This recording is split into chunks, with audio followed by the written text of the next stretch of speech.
dia, né? É um prazer estar aqui com vocês na Semana da Psicologia, mesmo não podendo estar aí pessoalmente por uma limitação de saúde, né? Mas estou de pleno coração e queria iniciar hoje com vocês a mesa, o Espaço Vida, uma experiência no atendimento a pacientes oncológicos dentro de uma visão interdisciplinar.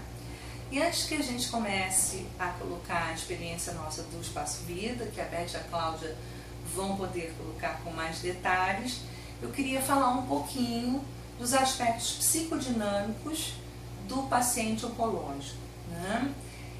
A gente percebe na prática os pacientes que chegam a gente com um diagnóstico de câncer, né, que de uma certa forma, né, eles têm um ritmo de vida onde eles são atropelados por essa notícia e esse diagnóstico. E a partir daí, né, eles começam a ter vários tipos de sentimentos e emoções, né, como medo, como raiva, né, por que isso aconteceu comigo, né, o medo e as fantasias com relação à morte, né.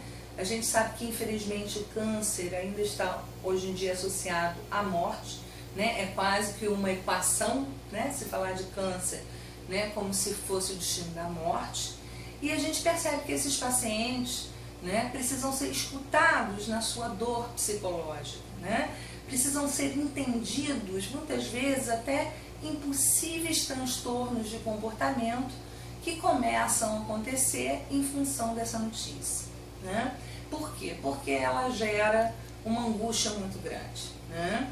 E dentro dessa angústia, né, a forma, né, como a gente vai viver ao que Freud chamava, e a Ana Freud também, esse ataque ao ego, né, é a mobilização dos mecanismos de defesa.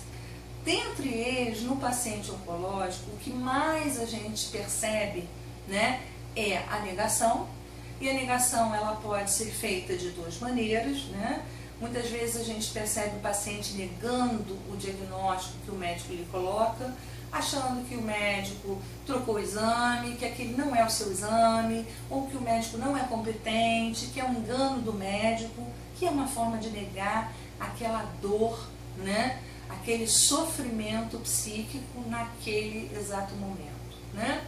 A gente percebe às vezes também acontece, né, e chega nos pacientes, em que essa negação é até da falta, né, de entrar em contato com o que está acontecendo realmente com o seu corpo. Um exemplo que a gente poderia dar seria o de uma mulher com câncer de mama, com um tumor externo já bem avançado, uma protuberância externa, em que ela coloca, né, numa entrevista, que há 3 anos ela percebe que ela tem um leve caroço, mas que ela sempre achou que aquilo não era nada demais. Ora, né, quer dizer assim, a gente vê quantas pessoas percebem sem perceber que estão percebendo, numa questão inconsciente, uma alteração no seu corpo, né, ou uma forma de funcionar diferente. Então isso seria um outro tipo, né, que leva à negação e à proteção do sofrimento psíquico. Nós vemos também a racionalização, né? Muitas vezes, e aí nós temos um trabalho, né, comparativo entre tanto pessoas da classe alta, vamos dizer assim, né, que hoje em dia não se fala assim, mas da classe privilegiada, né, como também pessoas de um outro tipo de classe. E a gente vai perceber que na questão psíquica isso é indiferente, né? Ou seja, né, essa cultura, essa informação não vai de maneira nenhuma afetar a forma como as pessoas vivem aquele determinado problema. É claro que elas podem, né, no seu mecanismo, né, exteriorizarem de uma forma diferente. Por exemplo, é comum que a gente encontre, né, a intelectualização como uma forma de racionalização, né, numa camada de população que tem acesso à informação, então que acha também, né, que o câncer, né, é plenamente curado, que está tudo bem, então entra num excesso, né, de otimismo, né, a gente poderia até dizer num comportamento maníaco que nos preocupa, tá? Por um lado, porque a gente sabe que também está negando e também vem com uma intelectualidade racionalizada. De outro lado, numa classe menos favorecida, a gente encontra depoimentos, por exemplo, de pessoas que colocam, né, em Deus, projetam em Deus, né, a sua cura, né? Então Deus quis assim e Deus vai me curar, né? A gente entende esses mecanismos, seja de uma forma ou de outra, como sendo a única possibilidade que esse sujeito está tendo nesse momento de lidar com essa dor.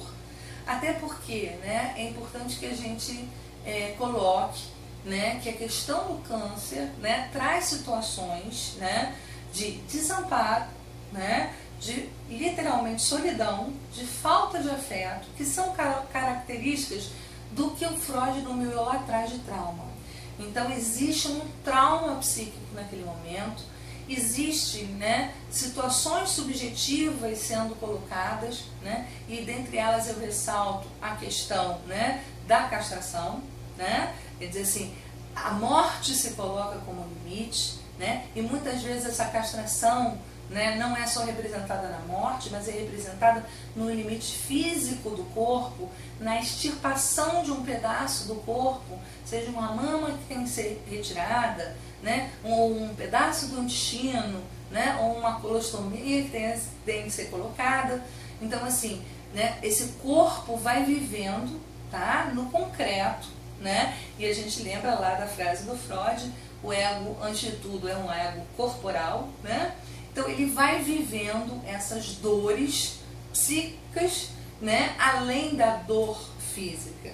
E nós, né, profissionais da área de saúde, especiais psicólogos, estamos aqui para escutar essa dor e fazer com que esse paciente transforme essa dor, tá, né, possa elaborar essa dor, sentir essa dor, né, de uma certa forma, se deixar viver essa dor, né, mas que possa, né, trabalhar essa dor de uma forma construtiva, entendendo o porquê desse câncer na vida dela, né? E o que tem que ser mudado na vida dela a partir daí, né?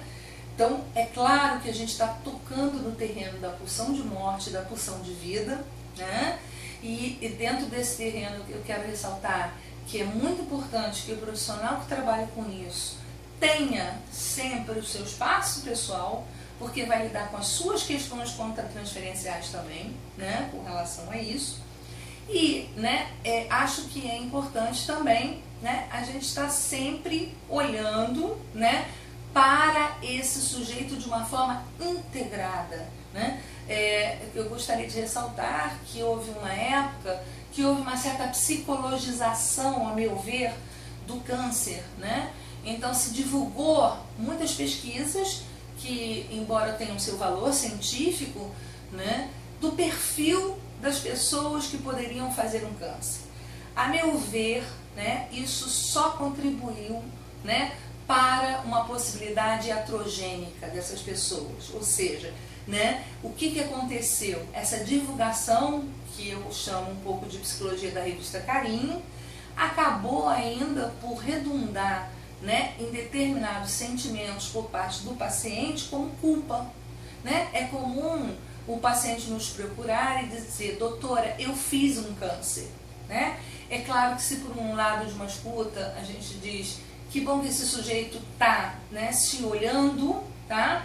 A gente, quando começa a escutar isso com mais cautela, a gente percebe que não é um sentido, né, da escuta do seu inconsciente. É uma culpa imputada pela sociedade, pelos órgãos, né, pela família, né, de que ele processou nele mesmo aquele câncer. E por isso ele está sendo punido.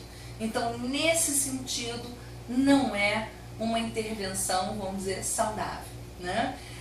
Por todas essas razões, né, pela falta de informação que o paciente fica, né, muitas vezes pela dificuldade do médico, né, até de poder clarificar esse diagnóstico, as fantasias que o paciente tem sobre o seu tratamento, a sua doença, né, foi por essas razões, né, que nós resolvemos nos juntar e ser uma rede de amparo, né, quer dizer assim, né, para aquele que de uma certa forma está no desamparo, né?